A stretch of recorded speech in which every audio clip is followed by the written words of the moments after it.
पाठ 2 बूढ़ी काकी।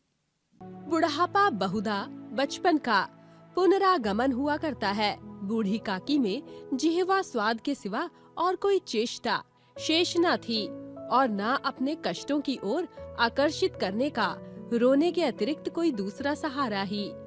समस्त इंद्रियां, नेत्र, हाथ और पैर जवाब दे चुके थे। पृथ्वी पर पड़ी रहती और घर वाले कोई बात उनकी इच्छा के प्रतिकूल करते।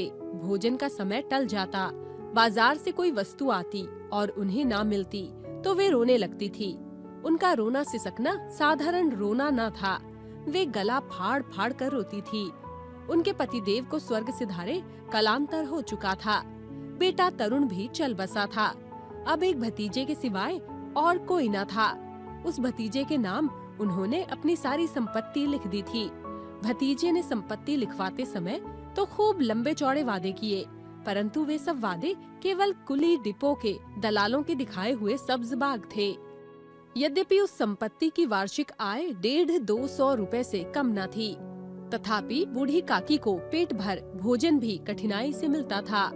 इसमें उनके भतीजे पंडित बुद्धिराम का अपराध था अथवा उनकी अर्धांगिनी श्रीमती रूपा का, इसका निर्णय करना सहज नहीं।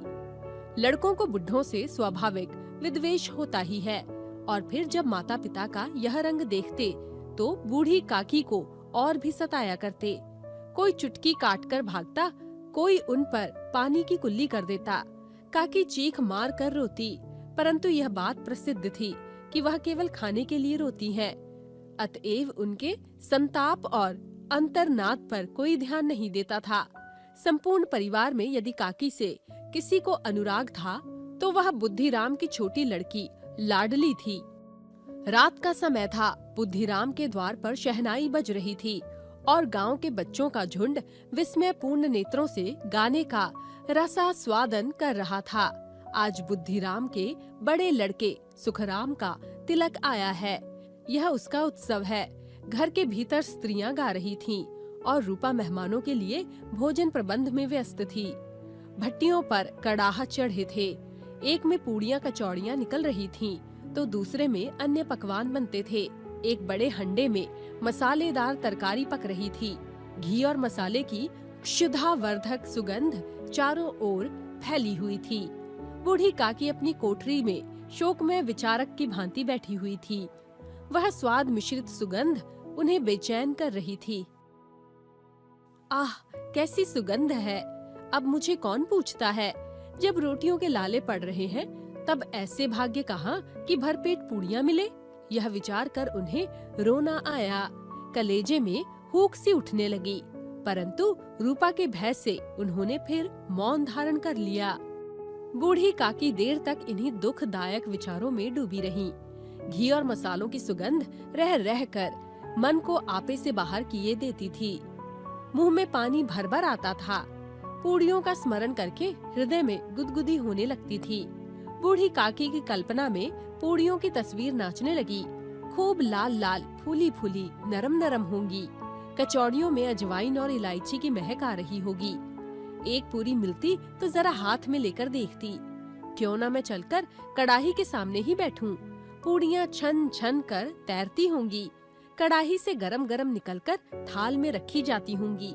फूल हम घर में भी सूंघ सकते हैं, परंतु वाटिका में कुछ और बात होती है।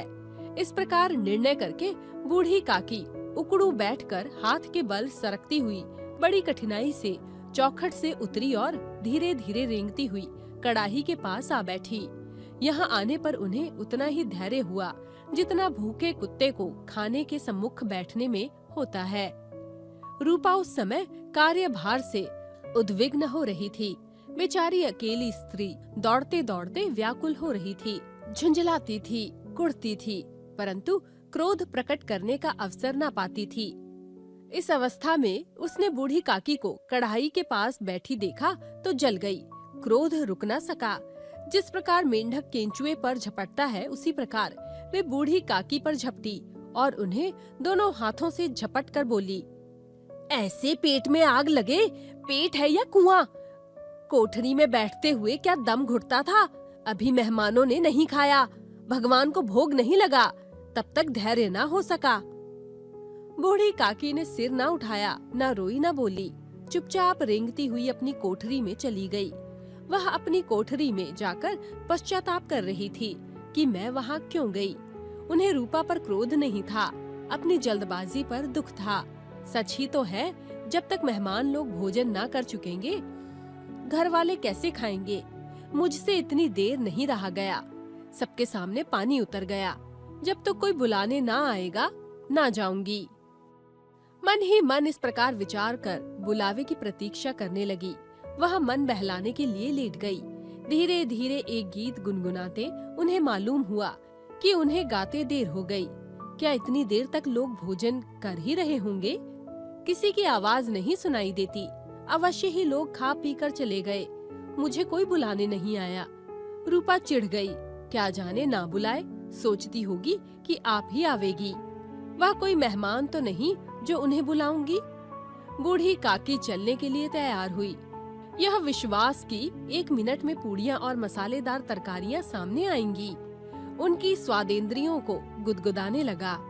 उन्होंने मन में तरह तरह के मंसूबे बांधे। पहले तरकारी से पूड़ियाँ खाऊंगी, फिर दही और शक्कर में कचौड़ियाँ। रायते के साथ मजेदार मालूम होंगी। चाहे कोई बुरा माने चाहे भला, मैं तो मांग मांग कर खाऊंगी। यही ना लोग कहेंगे कि इन्हें विचार नहीं। कहा करे, कितने दिन के बाद पूड़ियाँ मिल रही हैं, तो मुंह जूठा करके थोड़े ही उठ जाऊंगी। वह उकड़ू बैठकर हाथों के बल सरकती हुई आंगन में आई। परंतु हाय दुर्भाग्य, मेहमान मंडली अभी बैठी हुई थी। कोई खाकर उंगलियां चाटता था, कोई तिरछे नेत्रों से देखता कि और लोग अभी खा चुके या नहीं। इतने में बूढ़ी काकी रेंगती हुई उनके बीच में आ पहुंची। कई आदमी चौंक कर उठ खड़े हुए, पुकारने लगे, अरे यह बुढ़िया कौन है? यह कहाँ से आ गई? देखो, किसी को छू ना दे। पंडित बुद्धिराम काकी को देखते ही क्रोध में तिलमिला गए। लपक कर उन्होंने बूढ़ी काकी के दोनों हाथ पकड़ लिए और घसीटते हुए लाकर उन्हें अंधेरी कोठरी में धम से पटक दिया। यह देखकर लाडली का हृदय ऐंठ कर रह गया। वह झुंझला रही थी कि ये लोग काकी को क्यों बहुत सी पूड़ियाँ नहीं दे देते। क्या मेहमान सबकी सब खा जाएंगे? और यदि काकी मेहमानों से पहले खा लेती तो क्या बिगड़ जाएगा? काकी के पास जाकर उन्हें धैर्य देना चाहती थी, परंतु माता के भय से ना जाती थी। उसने अपने हिस्से की पूड़ियाँ बिल्कुल ना खाई थीं। अपनी गुड़िया की पिटारी में बंद कर रखी थीं। वह उन पूड़ियों को काकी के पास ले जाना चाहती थी। रात के 11 बज गए थे। रूपा आंगन में पड़ी सो रही थी। लाडली की आंखों में नींद न आती थी। काकी को पूड़ियाँ खिलाने की खुशी उसे सोने न देती थी। जब विश्वास हो गया कि अम्मा सो रही हैं, तो वह चुपके से उठी, पिटारी उठाई और बूढ़ी काकी की कोठरी की ओर चल दी। आवाज लगाई, काकी उठो, मैं पूड़ियाँ लाई हूँ। काकी ने लाडली की बोली पहचानी। झटपट उठ बैठी, दोनों हाथों से लाडली को टटोला और गोद में बैठा लिया। लाडली ने पूरियां निकाल कर दी। काकी ने पूछा, क्या तुम्हारी अम्मा ने दी है? लाडली ने कहा, नहीं, ये मेरे हिस्से की है। काकी पूड़ियों पर टूट पड़ी। 5 मिनट में पिटारी खाली हो गई। लाडली ने पूछा, काकी पेट भर गया? जैसे थोड़ी सी वर्षा ठंडक के स्थान पर और भी गर्मी पैदा कर देती है, वैसे ही इन थोड़ी सी पूड़ियों ने काकी की क्षुधा और इच्छा को और उत्तेजित कर दिया था। बोली, नहीं बेटा, जाकर अम्मा से मांग लाओ। लाडली ने कहा, अम्मा सोती है, जगाऊंगी तो मारेगी। काकी ने पिटारी को फिर टटोला। उसमें कुछ खुरचन गिरे थे, उन्हें निकालकर वे खा गई। बार बार ओंठ चाटती थी, चटकारे भरती थी। हृदय महसूस रहा था कि और पूड़ियाँ कैसे पाऊं। काकी का अधीर मन इच्छा के प्रबल प्रवाह में बह गया। उचित और अनुचित का विचार जाता रहा। वे कुछ देर तक उस इच्छा को रोकती रही। सहसा लाडली से बोली, मेरा हाथ पकड़कर वहाँ ले चलो जहाँ मेहमानों ने बैठकर भोजन किया है। लाडली उनका अभिप्राय समझ न सकी। उसने काकी का हाथ पकड़ा और ले जाकर जूठे पत्तलों के पास बिठा दिया। क्षुधातुर, हत ज्ञान बुढ़िया पत्तलों से पूड़ियों के टुकड़े चुन चुन कर भक्षण करने लगी। दही कितना स्वादिष्ट था, कचौड़ियाँ कितनी सलोनी, खस्ता कितना सुकोमल। काकी बुद्धिहीन होते हुए इतना जानती थी कि मैं वह काम कर रही हूँ जो मुझे कदापि नहीं करना चाहिए। मैं दूसरों की जूठी पत्तल चाट रही हूँ। परंतु बुढ़िया, तृष्णा रोग का अंतिम समय है, जब संपूर्ण इच्छाएं एक ही केंद्र पर आ जाती हैं। बूढ़ी काकी में यह केंद्र उनकी स्वादेंद्रियां थीं। ठीक तभी रूपा की आंखें खुली। उसे मालूम हुआ कि लाडली मेरे पास नहीं है। वह चौंकी, चारपाई के इधर उधर ताकने लगी कि कहीं नीचे तो नहीं गिर गई। उसे वहां न पाकर उठ बैठी तो क्या देखती है कि लाडली जूठे पत्तलों के पास चुपचाप खड़ी है और बूढ़ी काकी पत्तलों पर से पूड़ियों के टुकड़े उठा उठा कर खा रही है। रूपा का हृदय सन्न हो गया। यह दृश्य था जिसे देखकर देखने वालों के हृदय कांप उठते हैं। ऐसा प्रतीत होता था मानो जमीन रुक गई, आसमान चक्कर खा रहा है, संसार पर कोई नई विपत्ति आने वाली है। रूपा को क्रोध न आया, करुण और भय से उसकी आंखें भर गई। इस अधर्म का पाप का भागी कौन है? उसने सच्चे हृदय से गगन मंडली की ओर हाथ उठाकर कहा, परमात्मा, मेरे बच्चों पर दया करो। इस अधर्म का दंड मुझे मत दो, नहीं तो मेरा सत्यानाश हो जाएगा। वह सोचने लगी, हाय, कितनी निर्दयी हूँ मैं, जिसकी संपत्ति से मुझे 200 रुपए आय हो रही है, उसकी यह दुर्गति और मेरे कारण। हे दयावान भगवान, मुझसे बड़ी भारी चूक हुई, मुझे क्षमा करो। रूपा ने अपने भंडार का द्वार खोला और एक थाल में संपूर्ण सामग्रियां सजाकर लिए हुए बूढ़ी काकी की ओर चली।